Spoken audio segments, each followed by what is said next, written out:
All right, I have Martin Motnik with me today. Good morning. It's still morning? It is still morning, yep.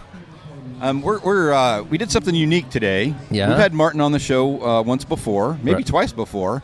Actually, twice before, but one time we actually forgot to hit the record button. Martin entertained us for an hour or so, and we got zip.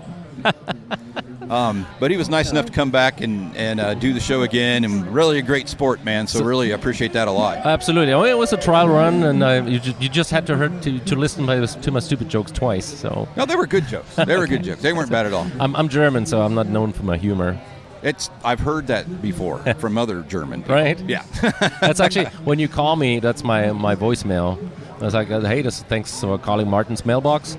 I wanted to record a funny voicemail message, but then I remembered I'm German and therefore not funny, so this will have to do. Please leave your message. There you go. Which was funny. That's what which people is do. funny. I usually when when I listen back to voicemails, they usually start with laughter. Oh, sure.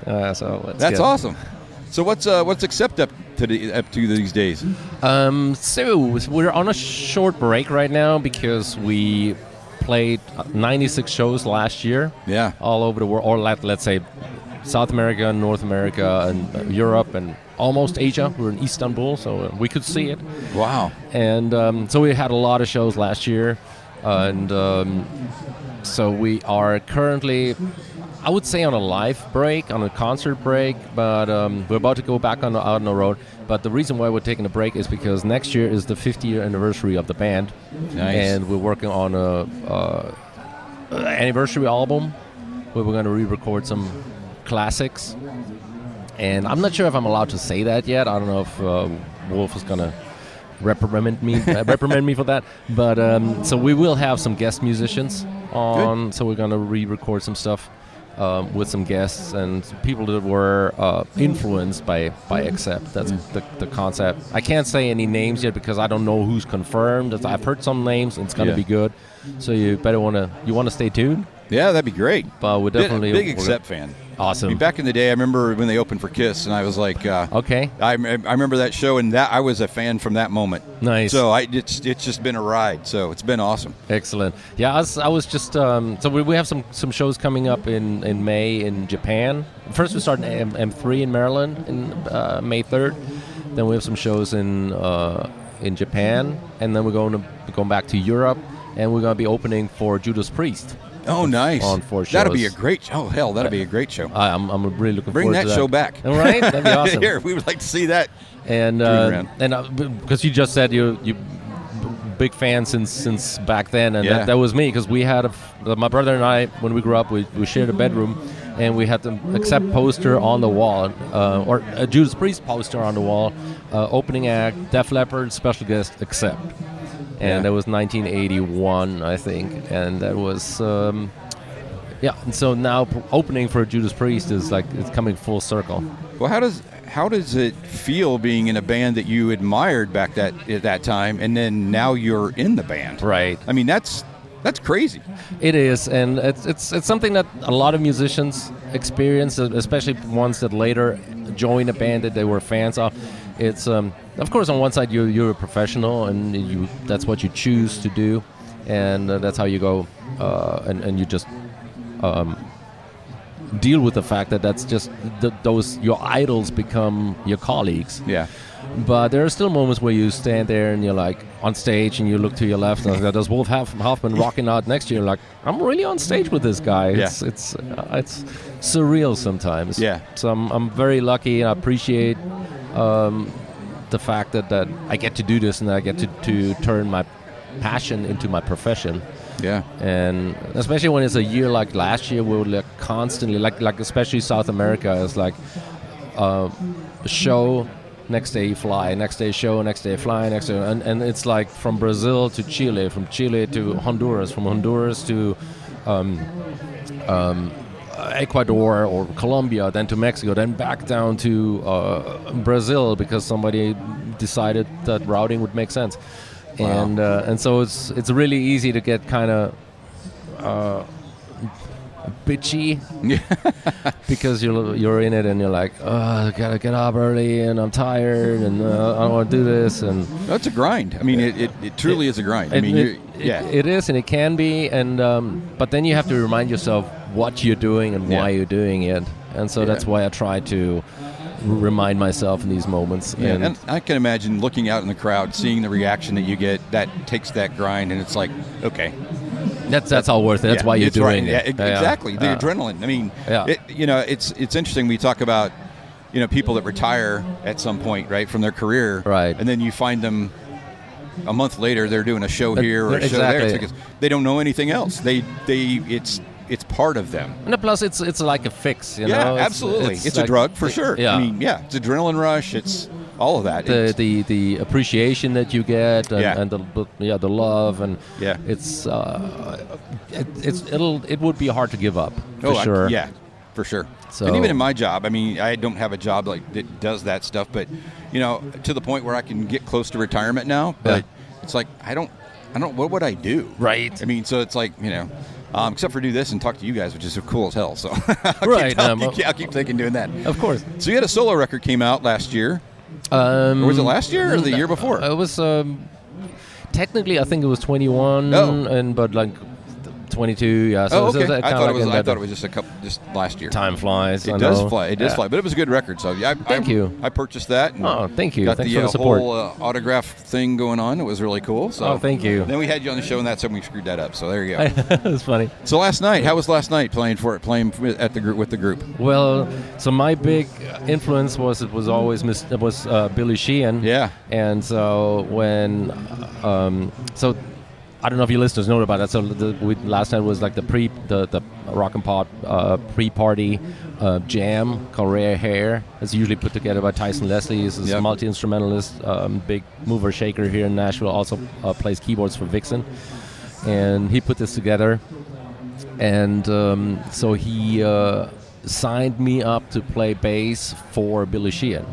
So Billy decided to sing, and I ended up playing bass, and that was surreal. Yeah. Because, I mean, you play your big idol's instrument on his instrument for him. Yeah. So that was something else. Yeah, and Billy Sheehan singing is very rare. Exactly. I mean, lead singing. I mean, just he does backgrounds and stuff like that. Right. But leading was right. That was a special moment, I think, for all of us. That's something we don't normally get to see. So, exactly. Yeah. So that was really cool. That was very. It was a highlight in my career. I can definitely add that. Yeah, for sure. And that's another great thing here in Nashville, that you have so many musicians here that do tour with those big bands, and a lot of people are moving here now from other cities. Yeah. And Billy, for instance, too. He's originally from Buffalo, New York. Then he lived in Los Angeles for the longest time, and then he moved to Nashville. So everybody's moving here. So you keep running into all these heroes and celebrities. Yeah, you never know who you're going to see where. And who you play with. And so that's why those jams are amazing, because, so then I played a couple of shows with Tyler Warren, not a couple of songs Tyler Warren plays with Queen, and it's just insane in what circles I ended up stepping. Yeah. And so the jam was just fantastic. Yeah, so you play drums too, right? Periodically? Not really. I wouldn't go on stage with that. I used to have a drum set for a while, because I think as a bass player it's always good to also know the fundamentals of drums, so you can, because that's the most important thing, that most important instrument for me. I mean, I shouldn't tell Wolf that, but that's who I am. And actually, the guy sitting over there, we're looking at Christopher Williams on the next table over. He's definitely a friend of the show. He's been on here more times than we can count. Excellent. Yeah. And he's also the first ROCKNPOD that I was at 3 years ago. He kind of like took me under his wings and showed me around and introduced me. So he's a great friend. He's one of the best drummers I played with, and I played with Greg Bissonette and Wally Reyes and Chad Wackerman. Wow. And, so he's absolutely in the same league. Yeah, and a good guy. And generally all around good dude. Yeah, we have dinners together. We laugh a lot and hang out on the road also when we're like just on off days and stuff. So it's, I mean, the whole band in general is a great family, and we have a really good chemistry. Yeah, you always wonder about that as a fan. Like, you always think about, do they all really get along? Yeah. Is it really what you see on stage? Or because you hear about things that going on in bands where things get, you start have cracks in the, in the, armor or whatever and stuff like that. And Absolutely. So it's good, and you can tell. I mean, as a fan, you can tell. You can see the when you're watching a band if they're there or if they're mailing it in because at a gig I got to do this, and you can really tell that. Right. Oh, but with Accepted, you don't see it. Okay, it's absolutely, you don't see it. You see some guys up there that like each other, want to play together, work together. It's a great product that you guys are putting out there. Nice. I'm happy to hear that. Yeah. We're putting a lot of pride into the performance, and I mean the way we have our setup is it's very much dialed in on always being able to deliver a quality show. So it's all time coded. We don't have any tracks. So everything that you hear is live, but we always play with a click. The light show is synchronized when there's like pyrotechnic, that's like in sync. So we always make sure that what we when we perform that's on the highest level. But the good thing about that is because it gives us then at that moment that's taken care of. So we have the freedom to actually perform and put on the show and really focus on also the audience. Yeah. I mean, because you want to connect with the people. Yeah. Does Accept use much pyro stuff? I know that some. I read recently there's another couple places that have had venues that had pyro issues and stuff like that. Oh yeah, and the one place in Serbia. I saw that not long ago. That was tragic. Yeah. We don't do pyro per se. We do use a lot of smoke. Yeah. When the venue allows it. When there is pyros, then it's usually on festivals and they have it there already, and then it's like handled by the festival itself. So like for instance, we played this one show in Kemerovo, Siberia one time, and it was this coal mining town, and they had those coal mining trucks, and then left and right of the stage, and they had flamethrowers coming out from the exhaust pipes, lighting up the night. So wow, that was pretty cool. Yeah, I bet that was cool. So what else you got going on today? You got a bunch of other interviews, and I have some interviews. Right. Then I have my own booth. I have my own table over there where I'm selling my CDs, or albums, I should say, because I have CDs and vinyls.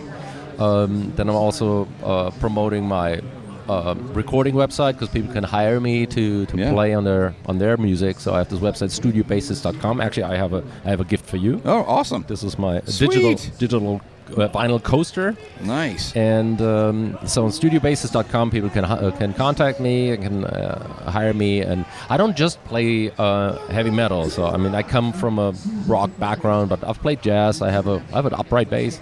Oh, nice. I play pop, country, but R&B. I was just in the studio last week recording on a artist from Austin on his kind of was a pop R&B album.